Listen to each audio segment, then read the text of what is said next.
السلام عليكم ورحمة الله تعالى وبركاته أحبائي، مرحبا بكم من جديد في قناتكم وقناة أسرار الجمال الطبيعي للوصفات الطبيعية المجربة. اليوم إن شاء الله فيديو جديد ووصفة جديدة.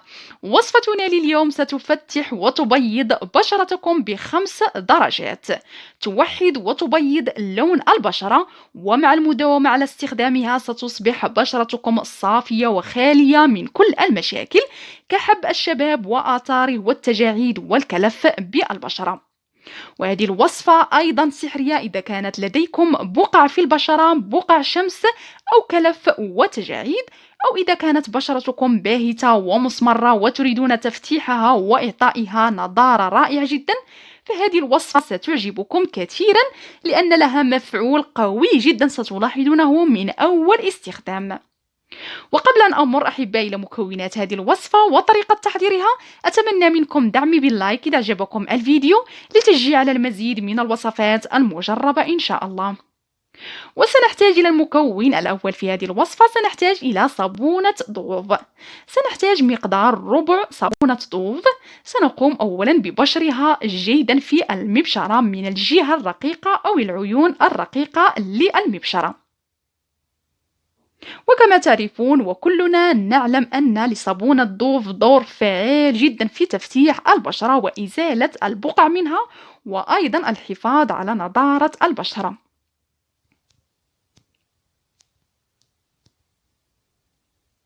وبعدما نقوم ببشر الصابون جيدا بعد ذلك سنحتاج إلى ليمونة واحدة. سنحتاج إلى عصير ليمونة واحدة. إذا كانت بشرتكم حساسة وتتحسس من عصير الليمون فيمكنكم تعويض عصير الليمون بعصير البرتقال.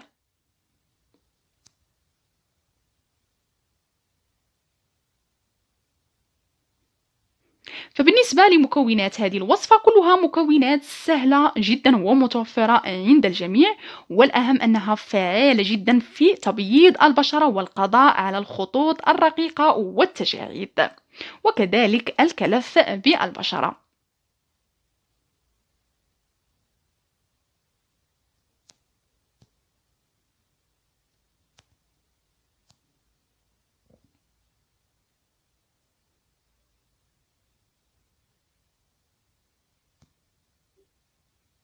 وبعدما نضيف عصير الليمون بعد ذلك سنقوم بالخلط جيدا حتى يندمج لنا عصير الليمون مع مبشور صابونة ضوف.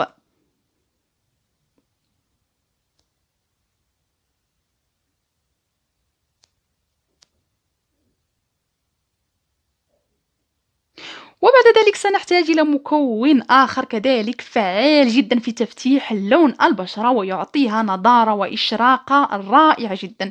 سنحتاج كذلك إلى جبنة واحدة، جبنة مثلثة. يمكنكم استعمال كذلك الجبن المربع على حسب المتوفر لديكم في البيت. سنضيف جبنة واحدة إلى باقي المكونات ونقوم مرة أخرى بالخلط جيدا حتى يندمج لنا الجبن مع باقي المكونات. وبعد ذلك سنحتاج كذلك إلى ماء الورد. سنضيف مقدار 3 ملاعق من ماء الورد، 3 ملاعق كبار من ماء الورد. إذا لم يتوفر لديكم ماء الورد فيمكنكم تعويضه بالماء العادي. فدائما ما أحاول أن أبسط لكم المكونات قدر الإمكان ليستفيد الجميع من وصفاتي.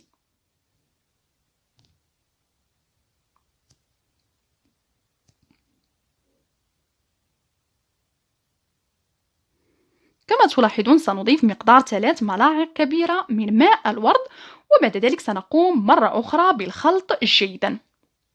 وبعد ذلك سنحتاج إلى الخلاط الكهربائي وسنضع جميع المكونات في الخلاط الكهربائي وسنقوم بطحنها جيدا حتى الحصول على خليط يكون قوامه كريمي. طبعا يمكنكم الاستغناء عن هذه الخطوة وخلط جميع المكونات بالملعقة فقط حتى تحصلون على خليط يكون على شكل كريم. أنا سأقوم بوضعها في الخلاط الكهربائي وطحنها جيدا حتى الحصول على خليط يكون قوامه كريمي.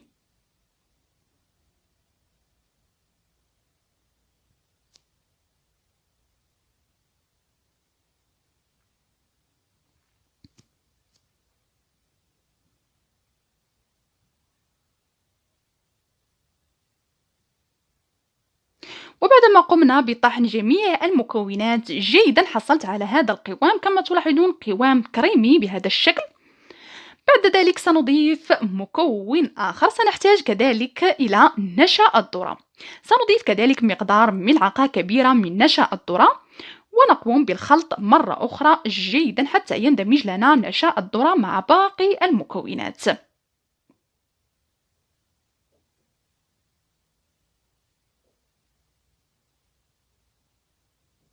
كما تلاحظون هذا هو القوام الذي نحصل عليه بعدما نقوم بخلط جميع المكونات جيدا في الخلاط الكهربائي. بعد ذلك كما قلت لكم سنضيف مقدار ملعقة كبيرة من نشا الذرة، ونقوم مرة أخرى بالخلط جيدا.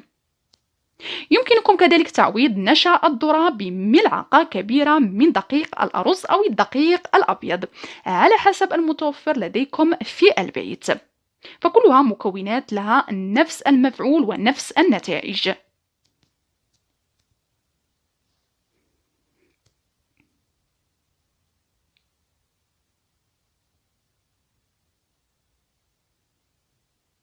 فبالنسبة لهذه الوصفة فهي أيضا تشد البشرة وتحارب شيخوخة البشرة المبكرة، وتعطيها نضارة وإشراقة رائعة جدا، خصوصا إذا كانت بشرتكم جافة، فهذه الوصفة ستمنحها الرطوبة وستصبح بشرتكم ناعمة كبشرة الأطفال من أول استخدام. تصفي وتزيل البقع والكلف من البشرة. وكما تلاحظون بعد ذلك سنضيف مقدار ملعقة صغيرة من البيكينغ باودر، وهو المكون الأخير في هذه الوصفة. سنضيف منه ملعقة صغيرة فقط لا أقل ولا أكثر. بيكينغ باودر أو ما يسمى كذلك بخميرة الحلويات، وهي الخميرة التي نستعملها في صنع الكيك. سنضيف مقدار ملعقة صغيرة فقط، وعند إضافة خميرة الحلويات أو البيكينغ باودر ستلاحظون أن الخليط سيتضاعف حجمه، وهذا عادي جدا لأن خميرة الحلويات أو البيكينغ باودر يتفاعل مع باقي المكونات. سنضيف البيكينغ باودر ونقوم بالخلط جيدا كما تلاحظون، وهذا هو القوام الذي نحصل عليه بعد إضافة خميرة الحلويات. بالنسبة أحبائي لطريقة استخدام هذه الوصفة، بالنسبة لهذه الوصفة يمكنكم تطبيقها على بشرة وجهكم، أو يمكنكم تطبيقها على كامل جسمكم لإزالة السواد مثلا من المناطق الحساسة والمناطق الداكنة بجسمكم، مثلا الركب، العنق، بين الفخذين، الركب، العانة، أي منطقة عندكم فيها سواد يمكنكم تطبيق هذه الوصفة عليها، وتحصلون على تبييض فوري من أول استخدام. إذا أردتم تطبيق هذه الوصفة على بشرة وجهكم فيجب عليكم أولا تنظيف بشرتكم. نظفوا بشرتكم بغسولكم اليومي، وبعد ذلك قوموا بوضع هذه الوصفة على كامل بشرة وجهكم مع تفادي محيط العين. إذا كانت بشرتكم حساسة فجربوها على جزء صغير من وجهكم مثلا قرب الأذن. إذا كان هناك احمرار فلا تستخدموا هذه الوصفة، وإذا كان الأمر طبيعيا يمكنكم استخدامها على كامل وجهكم.